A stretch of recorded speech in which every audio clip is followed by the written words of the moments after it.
자, 안녕하세요. 반갑습니다. 11월 22일 주식 정리해드리는 주정남. 오늘도 시장 정리부터 먼저 시작해보도록 하겠습니다. 일단 뉴욕 증시는 중국의 코로나 봉쇄 강화, 페드 긴축 우려, 추수감사절 연휴 관망세로 전체적인 하락 마감이 나왔습니다. 오는 24일 추수감사절 연휴를 휴장을 하고 25일 같은 경우에는 오후 1시에 조기 폐장할 예정으로 관망세가 커지는 모습을 보여주고 있는데 이 중국에서 코로나19에 대한 확산세가 심화되는 모습이 보여지고 여기에 봉쇄 조치가 강화되고 있는 점이 증시에는 부담으로 작용을 하고 있습니다. 거기에 페드 위원들의 매파적인 발언이 이어가는 모습을 확인할 수 있는데 오는 23일, 내일이죠. FOMC의 11월 의사록 발표에 관심이 그렇기에 더욱더 집중되는 모습이다라고도 볼 수 있겠습니다.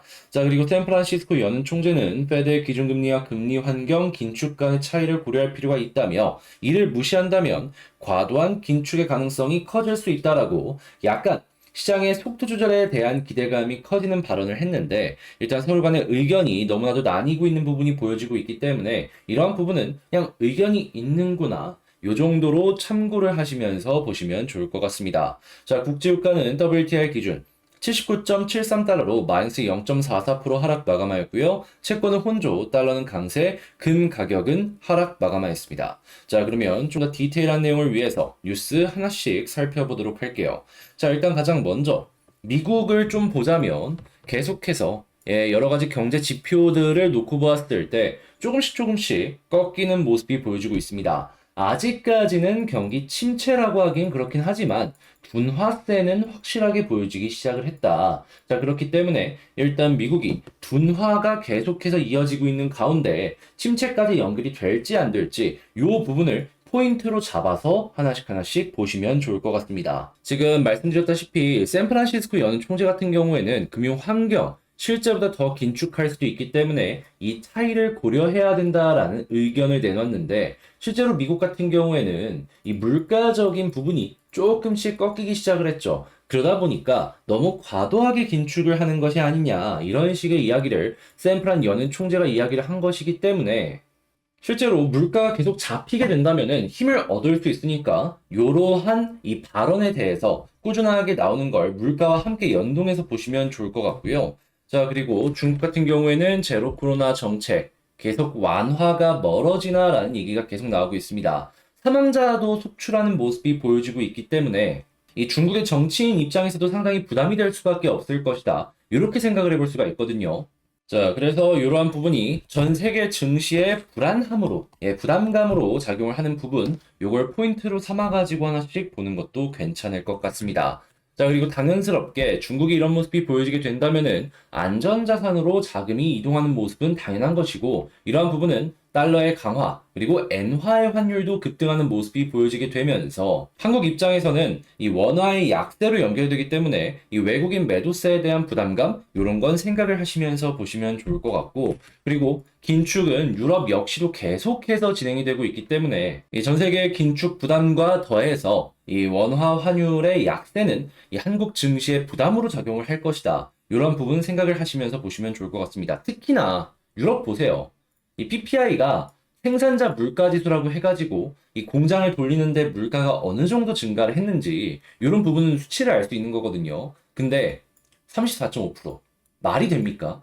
이게 CPI 지수의 선행지표의 느낌이에요. 근데 와, 독일이 이 정도다라고 하면은 그 이외의 유럽 국가들 같은 경우에는 어마어마한 타격을 입었을 수도 있어요. 그럼 자연스럽게 유럽 같은 경우에는 이거는 금리 인상을 막을 수 있는 방법이 없습니다. 잘못하면 100bp 이야기도 나올 수 있다라고 저는 생각을 해요. 자, 그래서 미국, 유럽, 그 이외의 다른 국가들이 계속해서 금리 올리는 건 한동안은 멈추지 않을 것이다라는 거 생각하면서 보면 좋을 것 같습니다. 자연스럽게 한국 역시 따라갈 것이기 때문에 지금 여기에 영향을 받는 기업들이 계속해서 생길 수밖에 없는데 카드사들 같은 경우에도 허리띠를 졸라맨다라는 얘기를 하면서 이 채권자들의 추심을 훨씬 더 강화할 것이다라는 걸 생각을 하면서 볼 수 있고 거기에 따른 채권 추심 관련주들 올라가는 거 생각해 볼 수 있겠고요. 자, 그런 다음에 이 부동산 PF 역시도 유동성 위기 때문에 계속해서 여기에 영향을 받는 이러한 기업들이 큰 문제가 발생을 할 수 있다. 지금 같은 경우에는 건설사에 대한 이야기만 나오고 있지만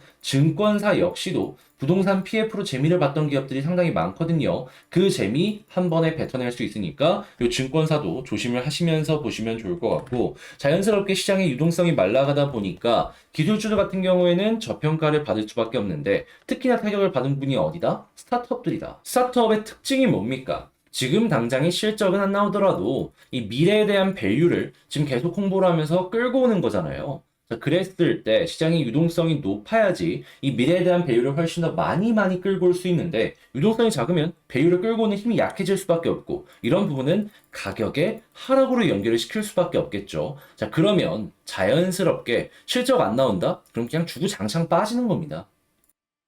그리고 이러한 움직임은 실제로 지금 증시에 상장이 되어 있는 뭐 제약 관련주나 아니면 여러 가지 기술주 역시 마찬가지일 것이다라고 생각을 하시면서 보시면 좋을 것 같고요. 자, 그런데 금리 인상은 아직 멈춰지지 않았어요. 그러면 이 힘은 계속해서 더 빠지면 빠졌지 증가할 가능성은 낮다라고 볼 수가 있는 겁니다. 자, 그렇게 그런 회사들 같은 경우에는 아직까지는 조금 조심을 해야 되지 않을까, 이렇게 생각을 합니다. 자, 그나마 다행인 점이 있다면 지금 사우디에서 오펙과 함께 이 증산을 하는 이러한 논의를 진행하고 있다라고 하는데, 자연스럽게 국제유가가 조금 더 빠지는 그림을 생각을 해볼 수가 있겠죠. 그래서 뭐 전망치가 하향이 되는 이런 모습을 확인을 할 수가 있는데, 자, 그러면 물가적인 부분의 추가 안정은 조금 더 생각을 해봐도 괜찮을 것 같습니다. 근데 말씀드렸다시피 물가 안정되면은 자연스럽게 이 금리 인상의 속도는 어느 정도 조절되는 걸 생각을 해볼 수가 있겠죠. 자, 그리고 한국 같은 경우에는 지금 되게 재밌는 소식들이 조금 들려오고 있는 게, 제가 계속해서 반도체 치킨 게임이라는 얘기를 최근에 계속 말씀드렸잖아요. 근데 하이닉스나 아니면 마이크론 같은 기업들 같은 경우에는 갖고 있는 재고를 밀어냈을 때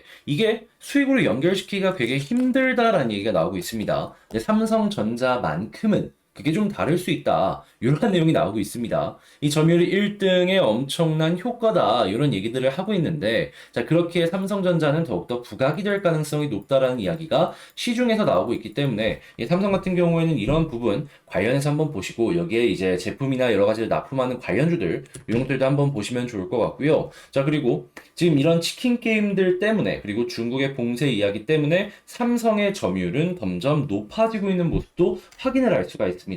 자연스럽게 점유율이 높아지게 된다면 치킨 게임이 끝났을 때 실적이 증가하는 모습을 생각을 해볼 수가 있겠죠. 자, 그랬을 때 삼성의 가치는 더욱더 높아질 것이다. 자, 그리고 이런 안 좋은 시장에서 지금 해수 담수와 식수 관련해서도 이 사우디 네옴시티에서 한국 기업이 참여를 할 가능성이 높다, 이런 내용이 나오고 있습니다. 자, 근데 여기에 가장 효과를 받을 기업이 누가 있을까, 이걸 한번 생각을 해보면 저는 암만 생각해더라도 두산일 것 같습니다. 왜냐하면 해수 담수와 관련해가지고 여러 플랜트를 두산 에너빌리티가 지었던 전적이 있거든요. 최근까지도.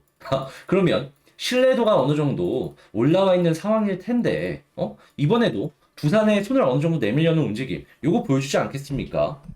그래서 이러한 부분은 이 안 좋은 유동성 장세에서도 나름의 호재다라고 볼 수 있을 것 같고, 지금 한국 공장 몰린 베트남에서 지금 친환경 에너지 경쟁이 지금 점화되고 있다라고 이야기하고 있는데, 이게 한국 공장이 많은 만큼 한국 거를 어떻게든 써야 되는 뭐 이런 것들 나올 수 있을 겁니다. 왜냐하면, 자, 그리고 불프 직구적 잡자 하면서 유통업계 얘기 나오고 있는데, 요거 관련으로 한번 시장이 반응할 수 있으니까 요것도 한번 보시면 좋을 것 같고요. 월드컵 이제 시작을 했는데 여기에 연동해가지고 뭐 치킨이나 여러 가지들 관련주로 엮여가지고 이 월드컵 끝나기 전에 반응을 할 수 있기 때문에 요 부분도 한번 보시면 여러분들 재미를 좀 보실 수 있지 않을까 생각이 듭니다. 자, 이렇게 쭉 한번 시장 분석을 해봤는데 도움이 되었다면 구독과 좋아요, 알림 설정 한 번씩 부탁을 드리고요. 방금 말씀드린 내용은 이렇게 장 시작 전에 올려드리고 있고, 그리고 이외에도 제가 이제 공부하는 내용들 한번 정리하는 느낌으로 이렇게 올려드리고 있으니까 같이 한번 공부를 해보고 싶다라고 생각을 하시는 분들이 있다면 제 영상 소개란에 있는 텔레그램 링크를 클릭하시고 이 텔레방에 입장을 하시면서 저랑 같이 공부하시면서 시장 어떻게 굴러가는지, 지금 좋은 종목 뭐가 있는지 한번 보시면 좋을 것 같습니다.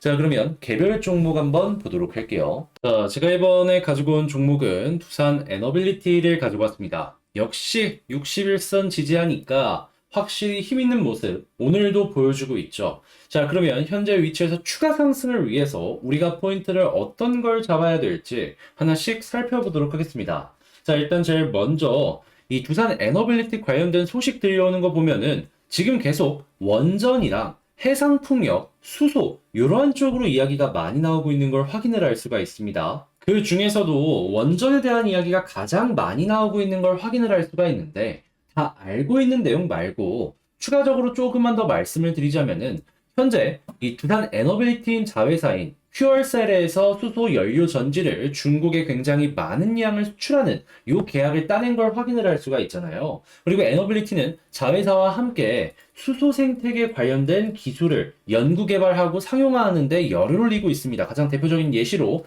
가스터빈을 수소랑 같이 혼소를 시켜가지고 나중에는 완벽하게 순수한 이 순수 가스 다시 수소 터빈으로 발전시키는데 공을 들이고 있는 걸 확인을 할 수가 있죠. 자, 그런데 자연스럽게 수소 관련돼서 퓨얼셀이 1순위로 수혜를 받겠지만 2순위로 에너빌리티 역시 주목을 받을 가능성 높지 않겠습니까? 자, 그리고 두 번째 같은 경우에는 자, 현재 사우디 같은 경우에 계속해서 네옴시티니 뭐니 얘기 나오고 있는데 이 해수담수와 수철이 관련된 이야기들도 꾸준하게 나오고 있는 걸 확인을 할 수가 있습니다. 자, 근데 이게 제 이전에 영상을 통해서도 말씀드렸는데 두산은 사우디의 해수 담수화를 굉장히 많이 지었습니다. 제가 알고 있는 것만 4개 정도가 되는 플랜트를 건설한 걸로 알려져 있어요. 그리고 이미 다시 4개 정도 되는 플랜트를 건설했거나 할 예정으로 알려져 있습니다. 자, 그러면 사우디가 한국에서 이 식수 관련된 이야기가 나오게 된다면은 자연스럽게 두산은 여기에 끼어들 수밖에 없겠죠. 왜냐하면 이전에 여러 플랜트를 지으면서 신뢰라는 걸 보여줬잖아요.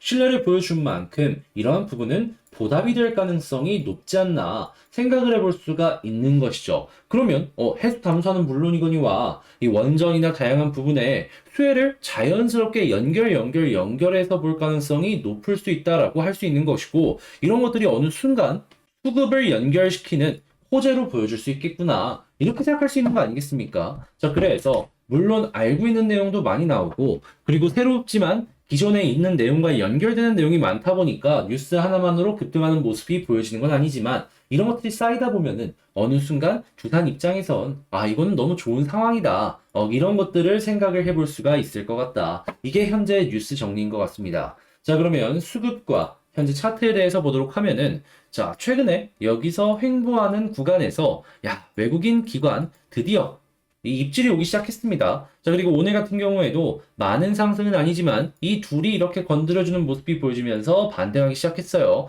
만약에 오늘까지 이 3일 연속 매수세가 연결이 되면 저는 이거 빠른 시간 내에 다시 한번 이런 돌파 시도가 나오지 않을까 생각을 하는데 자, 그러면 일단 이 두 개 보는 거 1순위로 놓고 보는 거 꼭 기억하시고요. 그 다음으로 만약에 상승이 나왔을 때 그러면 2차 저항은 어디를 봐야 되느냐 이걸 꼽아보자면 저는 481선 얘기하고 싶습니다. 121선도 충분한 저항의 역할을 하고 있지만 저는 여기는 61선을 돌파했을 때보다는 비교적 수월하게 뚫고 올라갈 수 있지 않을까 싶어요. 그래서 만약에 올라간다면 481선 보고 여기 두 개가 지금 겹치는 모습이 보여지고 있잖아요. 그래서 그 다음에 이제 목표로 잡는다면 2만원 조금 아래 부근까지를 목표로 잡는 게 어떠할까? 이렇게 정리해보기가 괜찮을 것 같습니다. 자, 그러면 에너빌리티에 대해서 현재 있는 상황들만 총정리를 한번 해보자면 일단 사업적인 부분들 뭐 안 좋은 게 하나도 없다. 너무 좋다. 자, 그리고 두 번째 수급을 놓고 봤을 때 외국인 기관의 수급이 플러스로 계속 보여지고 있기 때문에 오늘도 이렇게 끝난다? 그러면 여기 위치에서 추가적인 상승을 봐도 괜찮은 근거가 되어줄 수 있고 만약에 내일이나 모레까지 연결이 된다면 그때는 짧은 시간 내에 한 번 더 치고 올라가는 그림이 수급 때문에 나올 수 있다. 자, 그리고 저항을 본다면 현재 위치에서 1차로 목표로 잡는 부분은 481선 잡을 수 있을 것 같고 여기를 뚫는다면 2만원 조금 아래까지 보면은 그러면은 어렵지 않게 매매 진행할 수 있을 것 같다. 자, 그런데 이 부분 다 뚫으면 어떻게 해야 되냐 이제 이게 또 궁금하실 텐데 근데 이거는 좀 멀잖아요. 제가 다음 영상을 통해서 다시 한번 이때 가서 안내를 드리도록 할게요. 자, 그러면 현재 위치 지지라인 61선 이것도 계속 파악을 하시길 바라며 이 두산 에너빌리티에 대해서 영상을 마치도록 하고요. 자, 제 영상이 도움이 되었다라고 생각을 하신다면 구독과 좋아요, 알림 설정 한 번씩만 부탁을 드리면서 전 다음에 더 좋은 영상으로 다시 인사드리도록 하겠습니다.